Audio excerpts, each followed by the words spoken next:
Astaghfirullah.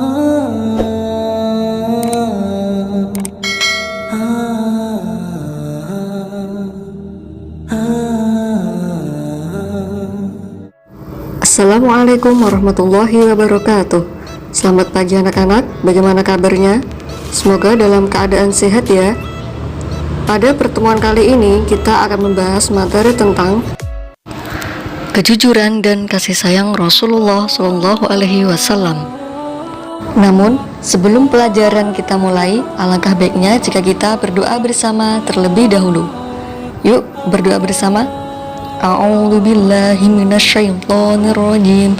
Bismillahirrahmanirrahim. Rabbi zidni ilma warzuqni fahma. Amin.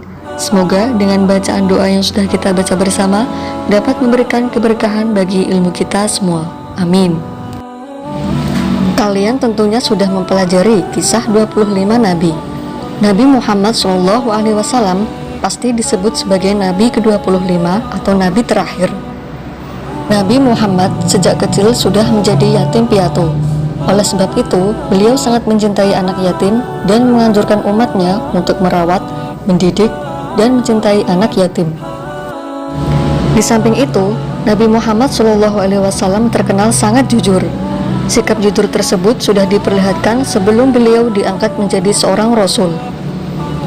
Pada waktu muda, beliau diminta bantuan oleh pamannya yaitu Abu Thalib untuk membawa barang dagangan Siti Khadijah binti Khuwailid yang kaya raya dan dihormati di kota Mekah. Pada usia 35 tahun, Nabi Muhammad SAW bersama-sama dengan orang-orang Quraisy diminta untuk memperbaiki Ka'bah. Ketika pembangunan sudah sampai ke bagian Hajar Aswad, bangsa Quraisy berselisih tentang siapa yang mendapatkan kehormatan untuk meletakkan Hajar Aswad ke tempatnya semula. Pada akhirnya mereka sepakat menunjuk Nabi Muhammad sebagai orang yang tepat untuk melakukan hal tersebut. Rasulullah pun kemudian menyarankan suatu jalan keluar yang sebelumnya tidak terpikirkan oleh mereka. Beliau mengambil selembar selendang, kemudian Hajar Aswad itu diletakkan di tengah-tengah selendang tersebut. Beliau lalu meminta seluruh pemuka kabilah yang berselisih untuk memegang ujung-ujung selendang itu. Mereka kemudian mengangkat Hajar Aswad itu bersama-sama. Setelah mendekati tempatnya, Rasulullah SAW yang kemudian meletakkan Hajar Aswad tersebut. Ini merupakan jalan keluar yang terbaik. Seluruh kabilah setuju dan meridhoi jalan keluar ini. Mereka pun tidak jadi saling menumpahkan darah. Sejak saat itu, beliau dikenal di antara kaumnya dengan sifat-sifat yang terpuji.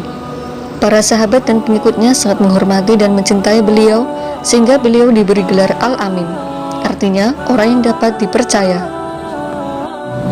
Maka, mari kita teladani sifat jujur Nabi Muhammad SAW dalam kehidupan sehari-hari.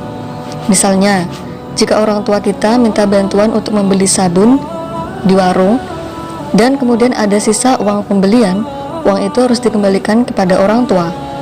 Percayalah, anak yang jujur pasti disayang teman, guru, dan orang tua.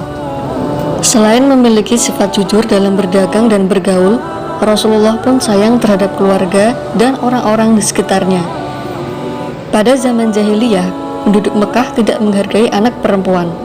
Namun, Nabi Muhammad justru menggendong putrinya Fatimah yang masih balita sambil tawaf mengelilingi Ka'bah. Begitu pula setelah Fatimah dewasa dan dikaruniai anak, Rasulullah menyayangi cucunya yang bernama Hasan dan Husain, sebagaimana dikisahkan dalam hadis beliau yang artinya berikut ini. Nabi Muhammad SAW mencium cucunya Hasan bin Ali radhiyallahu an, sedangkan di dekat beliau ada Aqra bin Habs, dan Aqra berkata, "Aku mempunyai 10 anak, tapi aku tidak pernah mencium seorang pun di antara mereka."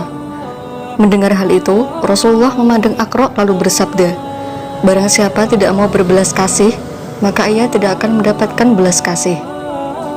Selain hadis di atas, Rasulullah SAW mengajarkan pula untuk hormat kepada orang tua, seperti hadis berikut. Aku, Ibnu Mas'ud, pernah bertanya kepada Nabi SAW, "Amal apakah yang paling disukai Allah?" Nabi SAW bersabda, "Mengerjakan sholat tepat pada waktunya." Aku bertanya lagi, Kemudian apa? Nabi Shallallahu Alaihi Wasallam menjawab, berbaktilah kepada orang tua. Aku kembali bertanya, lalu apa lagi? Nabi Shallallahu Alaihi Wasallam pun menjawab, jihad fisabilillah. Dengan demikian, Rasulullah tidak pernah menyakiti hati orang lain. Sesuai hadis beliau, barang siapa yang beriman kepada hari akhir, maka hendaklah ia berkata baik atau diam. Mungkin itu yang bisa Bu Novi sampaikan. Sebelum kita akhiri, marilah kita mengucapkan Alhamdulillahirabbil alamin. Semoga dapat bermanfaat bagi kita semua. Assalamualaikum warahmatullahi wabarakatuh.